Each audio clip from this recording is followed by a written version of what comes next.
It's a real honor to have the highly respected, the great Prime Minister of the Kingdom of Norway with us today, who, as you know, has been doing a fantastic job and truly respected throughout the world as a leader. And thank you very much for being here. We appreciate it. And we're going to be having a meeting in the Oval Office in a little while where you'll be invited back and you can ask some questions. It's also a pleasure to have my friend who did such a good job at NATO, my great friend, right?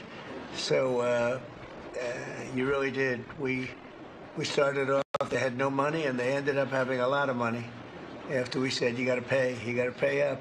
But you did a fantastic job, and thank you very much. And I'm glad you're here. Glad we meet each other again and under these circumstances. So we'll be meeting in a little while at the Oval Office, and if you have maybe one or two questions, we'll do it now, and after that we'll go to the Oval. Mr. President, on Russia, do you still believe that Putin is serious about peace given the events overnight in Ukraine? And if that bombing doesn't end, are you considering new sanctions on Russia? So we are thinking that very strongly that they both want peace. But they have to get to the table. We're waiting a long time. They have to get them to the table, and I think we're going to get peace. We want to save 5,000 young people. I used to say 2,500. I now say 5,000. We have, Mr. Prime Minister, we have about 5,000 young people a week that are dying in that ridiculous war. And, you know, I started out because I didn't like all the money that we were paying, and then I realized how many people were dying, and that's by far the more important element right now. I'm saying we can save thousands of people, and I don't like that it takes long at all, but I think they both want to make peace. I do believe so.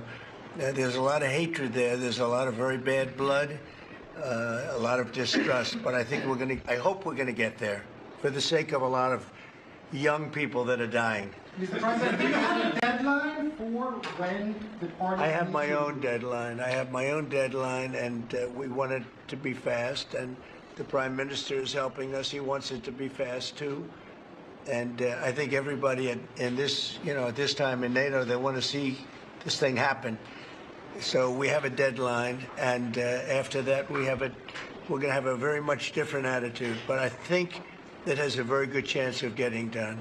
Mr. President, what can Norway do to prove that they're an important ally to the U.S.? What can Norway do to prove Just keep doing what they're doing. We have a very good relationship with Norway. Great leader, great people. I know many of the people in Norway, and it's truly it's an incredible country. So all they have to do is keep doing what they're doing, I think, is probably the best answer I can give. Yeah. As we pointed out, the former Secretary General of NATO is here. Yes. Mr. Stoltenberg, how important is the NATO defense alliance, Mr. President? Is it sacrosanct from your perspective? Well, it's a very interesting question. It's certainly very important for Europe, and I think without us it wouldn't be as nearly as powerful.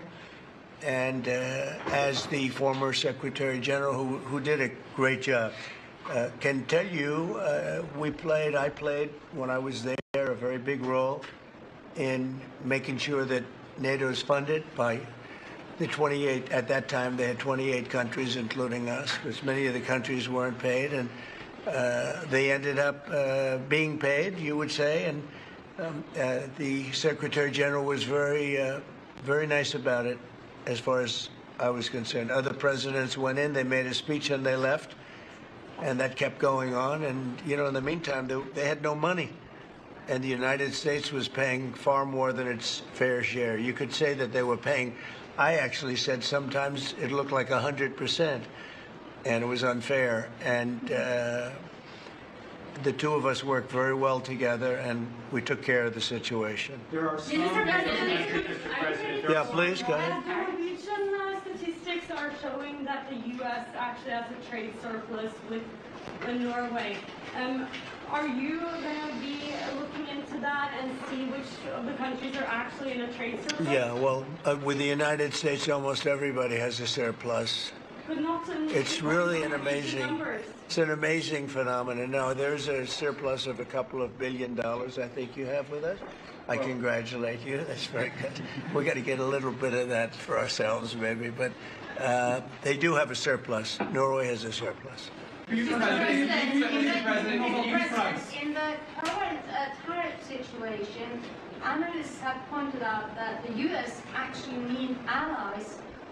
Do you consider Norway as a possible ally in the situation? I think Norway's always been an ally. They've been somebody we've been very close to, very friendly with. Maybe more so now with me than other people, but I think Norway's always been a great ally, yeah. Norway's been a friend. That's a very strange question, actually, because the U.S. is our lead ally, and we build on a relationship which we will talk about now, Mr. President. Yeah. It's of high relevance, and I'm very happy that we have Secretary of State and Secretary of Defense. So this is a very strong tie. But it was a question about ally in the tariff situation specifically. Tariff situation. Yes. Oh, well, that's we're talking about a little bit different subject. Then we're talking about a different type of ally. No, in this case, he would be very much inclined to be an ally of Norway because he wants to make the best business deal possible. And Norway and the Norwegians are great business people. They're great traders. They're great, very smart nation, very well-managed nation. Has been for a long time, and in particular now with this leadership. But we'll be talking about trade and other things, and I think we're going to come to a conclusion very quickly. Mr.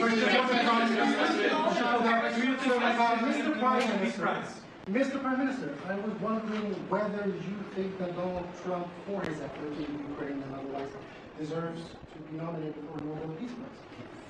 Well, I salute President Trump for having been taking very important initiatives to get this conflict towards an end, which both parties deserve. We need to have a ceasefire, save lives, move towards something which is more secure for Europe, for the people concerned. And on that we work together. And I look forward to, go into some details because we are at a critical moment. On that price, that is a committee taking care of that, which is completely working on its own terms, and I cannot comment on that. Mr. President, But thank you very much for that question. I like that question. Yeah, please. A question on China. Can you clarify with whom the U.S. is speaking with China? They're saying it's fake news that trade talks are happening. Well, they had a meeting this morning, so I can't tell you. It doesn't matter who they is. We may reveal it later, but they had meetings this morning, and we've been meeting with China.